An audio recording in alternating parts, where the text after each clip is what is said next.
Hola, bienvenidos a un nuevo podcast. En el día de hoy vamos a hablar del rock de los años 60 y 70.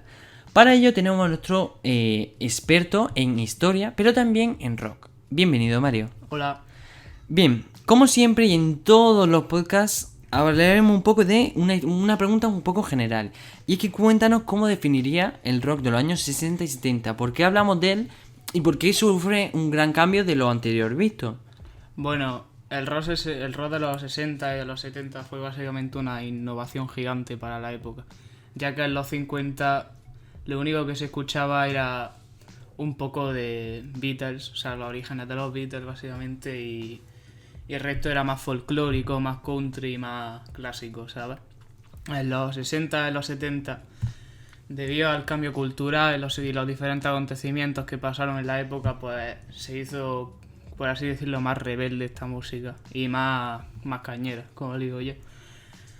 Y esto fue una innovación, aparte de súper bonita, tal vez muy... que dejaría remanencia para esta época, básicamente. También prácticamente en los 60, o sea, en los finales de los 60, se refería a estos géneros como en su era dorada, o el periodo del rock clásico. Y de aquí surgieron bastantes subgéneros. Como he dicho, esta música en esta época era renovante. Surgieron el blues, el folk rock, el country y el jazz rock. Todo esto eran géneros anteriores, pero más modernizados en el contexto histórico de la época, básicamente. Bueno, Mario, y es que siempre cuando pensamos en los 60-70 podemos recordar grupos como los Rolling Stones, Queen, los Beatles, hay muchos grupos. Y ya en esta época casi siempre todos los grupos, muy pocos, los asociamos al pop o a distintos géneros, todos los asociamos al rock. Pero cuéntanos, hay muchos más géneros, además que en esta época se descubren muchísimos más géneros. Cuéntanos un poco cuáles son los que te gustan a ti y cuáles son los más famosos. Claro que sí, en esta época no existía el pop. Básicamente porque no había la tecnología suficiente para que este surgiese y porque la gente se interesaba más por otros géneros, como son estos, los que decía a continuación.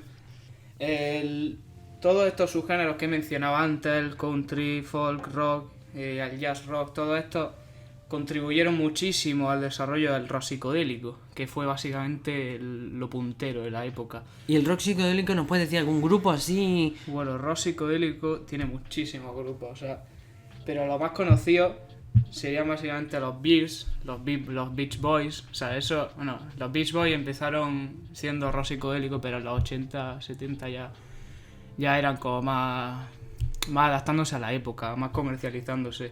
Y los Beatles acabaron siendo rock psicodélico. Antes los Beatles eran super punk, y es una curiosidad. Nadie ve a Paul McCartney o a John Lennon cantando ahí con la voz de carrante, con 20 No, es verdad, claro, guitarras de pero fondo. sí que es verdad que los veíamos muchas veces. Grandes discos o grandes canciones han surgido de eso, de que se metían 4 en la habitación, hacían un par de sonidos y ya eso les sonaba muy bien. Es que de ahí surge el punk, básicamente, muy bien dicho. Y es que los Beatles eran eso prácticamente al principio, estaban ahí por pasárselo bien, se metían lo que fuese y... Sí, pero además los Beatles son una banda que se recuerda mucho, pero en verdad duró muy poco, no llegó Sí. ni a durar 10 años. Sí, y no se recuerda también sus orígenes, que es Ahí algo de lo está. más importante. Porque estos empezaron pegando gritos y haciendo guitarreo, ¿sabes?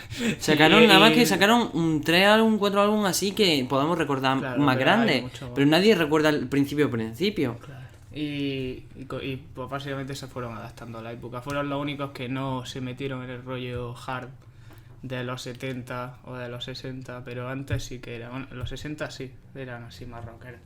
Pero en los 70 ya habían cambiado mucho su estética y su estilo.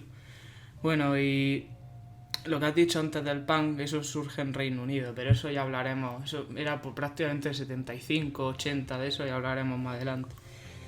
Pero ahora estamos hablando de la era dorada de los 60 y del rock clásico. De estos subgéneros prácticamente surge el rock progresivo, que extendió más o menos los elementos artísticos del género rock. Y también surge el glam, que estaba prácticamente hecho para tocarse en vivo. A uno de los más conocidos de este género ya lo conoceréis, es David Bowie y también su gran amigo Freddie Mercury. Un gran cantante. Gran cantautor. Y también surge el heavy metal. No el metal en sí con todos sus subgéneros y toda su complejidad, sino más o menos un pequeño origen que empezó siendo prácticamente gente muy cabreada, que le daba mucho a la guitarra y a la batería y salían cosas bastante chulas. Y o sea, eso se centraba en el volumen, el poder y la velocidad de estos instrumentos. O sea, y en la segunda mitad de los 70, o sea, 1975 como he dicho antes, el punk se intensifica mucho y reacciona contra algunas de estas tendencias para producir música cruda y energética, básicamente como los Beatles en su primera época, como los Sex Pistols, Sex Vicious, que se causó muchísima polémica en su época por lo que hizo, ya si queréis lo buscar, se llama Sex Vicious. O sea, ya informaros de ese tema que es bastante impresionante. Os dejamos el link de su Wikipedia en la descripción, no os preocupéis. Vale. Y era eso, producía una música cruda y energética, pero esto es a finales de los 70. Ahora vamos a centrarnos en esta época. Vale, y ahora que hablamos de estos años, me gustaría que nos contase un poco cuál serían de estos años, de los 60 y 70, cuál serían tus grupos favoritos y más o menos por qué. Bueno, esta época es mi favorita de todos los tiempos de la música, porque es donde nacen todos los géneros que escucho ahora a diario, incluso el metal. Y el metal es de lo que más me pongo ahora mismo, me está dando mucho por él. Pero es como que le tengo mucho respeto porque creo mucho arte esa época. De ahí nace el soul, el jazz rock, o sea, como grupos tipo Chicago. También nacieron grandes guitarristas como Bob Seger, Bob Dylan, gente bastante artística, gente que le gustaba, o sea, gente que no se tomaba la música como si fuese una industria como ahora mismo, sino más o menos como un arte, algo que tienen algo que expresar y un mensaje que mandar. Y por eso es básicamente por qué me encanta esta época y también la independencia que tienen estos artistas de discográficas y todo esto. ¿Y qué grupo nos podías resaltar? Así que escuches o recientemente o que sepas que te gustan sí o sí. Sí, grupos de esta época básicamente... O a lo mejor cantantes en vez de grupos. Bueno, sí, cantantes. Mi favorito de todos sería... Vamos a ir por género. O sea, primero vamos a decir cuál sería mi favorito, el rock, o sea, y más o menos como el hard rock y todo esto. Favoritos serían Jimi Hendrix, para mí de los mejores guitarristas del mundo. Hay sesiones en directo que te quedas con la boca abierta con lo que hace este tío. Cream, también hay otro guitarrista que me flipa muchísimo, que se llama Santana, que no sé si seguirá ahora tocando, creo que no. Y también Steppenwolf, Deep Purple y todos estos grupos típicos. También los Doors, bueno, pero eso ya se clasificaría en algo más psicodélico. Pero bueno, es... Y también no solo me gusta el rock y todas estas cosas, sino que me decanto mucho por el jazz y el soul. Soul, cosas como Curtis Mayfield, Al Green, Neil Armstrong. Un gran cantante, o sea, sí, Neil ese Armstrong, hombre de las mejores tiene cosas canciones que ha tenido increíbles. la música. De las mejores cosas que ha tenido la música. Y jazz me da mucho por el jazz orquéstico. No te puedo nombrar ahora porque no...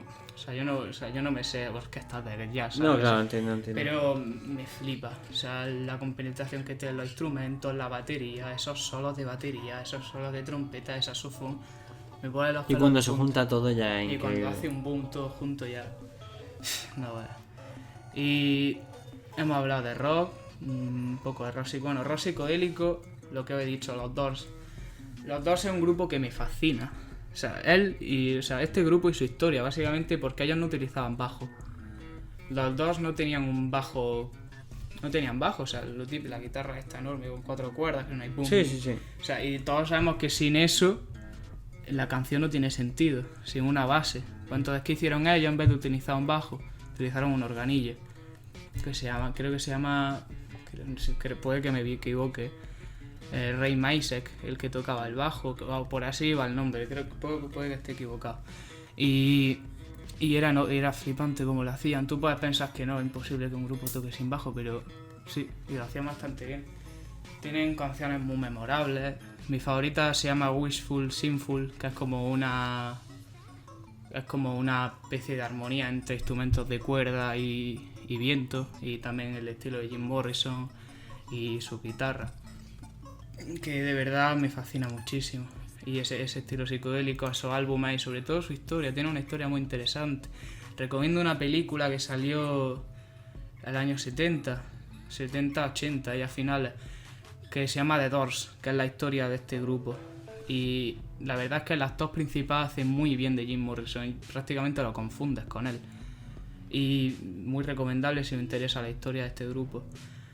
Y bueno, también nos vamos a meter en metal. O sea, esto metal es que me tiene loco. O sea, empieza en los 70 con un hombre bastante destacado en la historia de la música, que no sé si lo conocerás. Ozzy Osbourne. Pues me suena la verdad el nombre. Es una persona bastante polémica. Si os voy a contar una curiosidad, este hombre lo están investigando por ¿Pero todo... actualmente? Sí, actualmente sigue vivo el cabrón. A este tío lo están investigando por la gran cantidad de drogas que ha tomado y no se sabe cómo sigue vivo. O sea, un grupo de científicos están investigando a este cantante o a este cantautor que no saben por qué sigue vivo. O sea, ese hombre ha consumido tanto, ha hecho tanto, que no se plantea hasta la idea de hacer un pacto con el diablo. Eso. Madre Bueno, mía. eso también ha pasado con muchos artistas. Pasó con Mick Jagger. O sea, también había rumores de Mick Jagger de los Rolling Stones. Que cómo sigue vivo este hombre, cómo se puede mover tanto, o sea. Pero bueno, esos son mitos. Todos sabemos que nadie hace pacto con el diablo. Eso quiero pensar, vamos. Pensemos en positivo, claro. Y pues eso.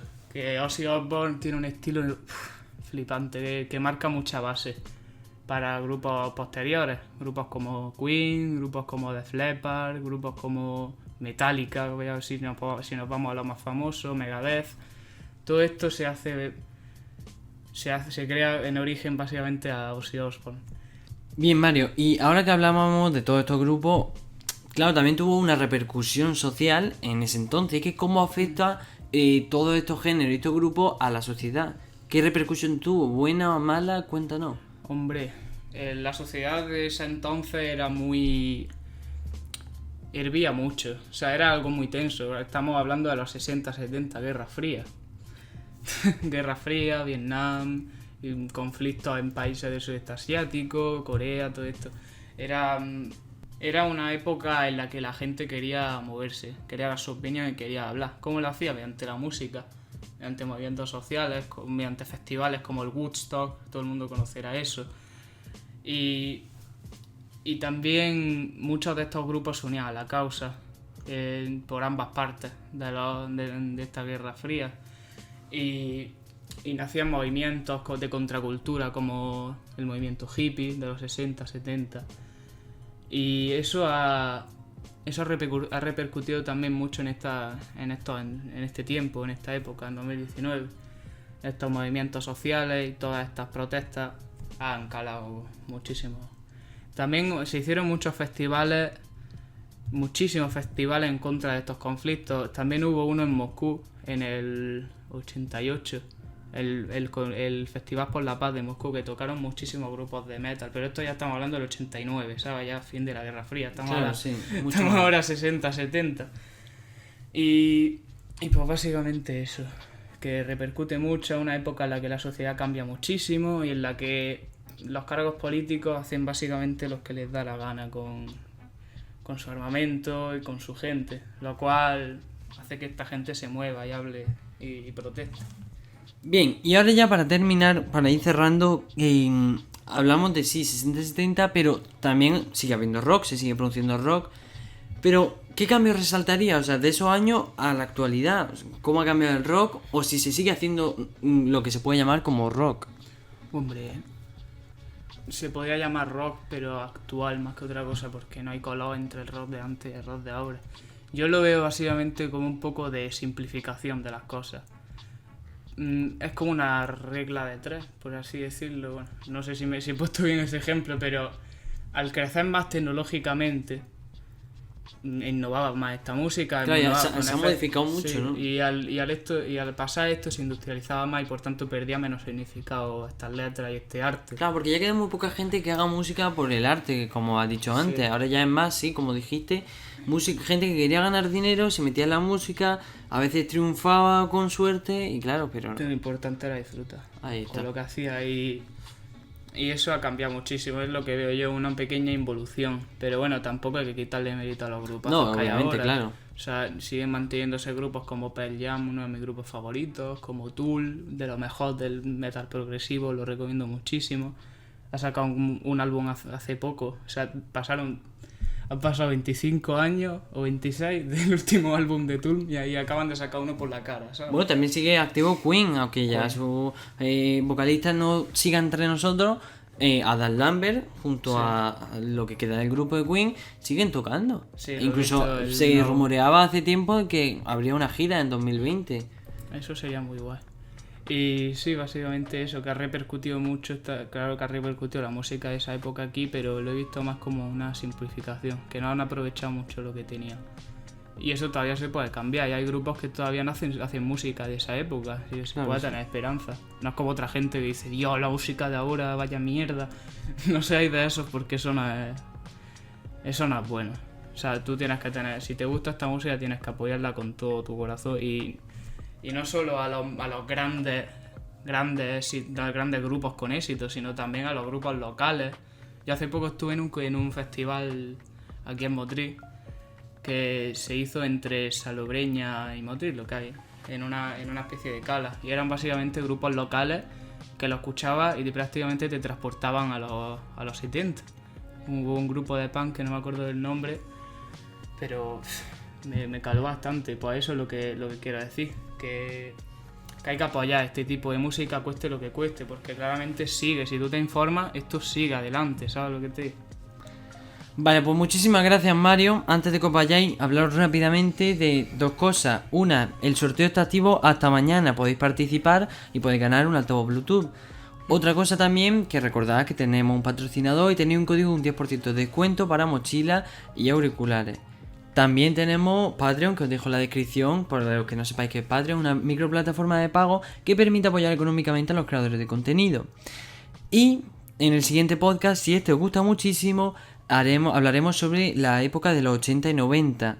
Y si ya os gusta también, haremos una diferencia entre los 90 y el gran salto y cambio al 2000. Muchísimas gracias por escucharnos, gracias Mario por venir A ti por invitarme, esto es genial. y espero veros en otra. Adiós.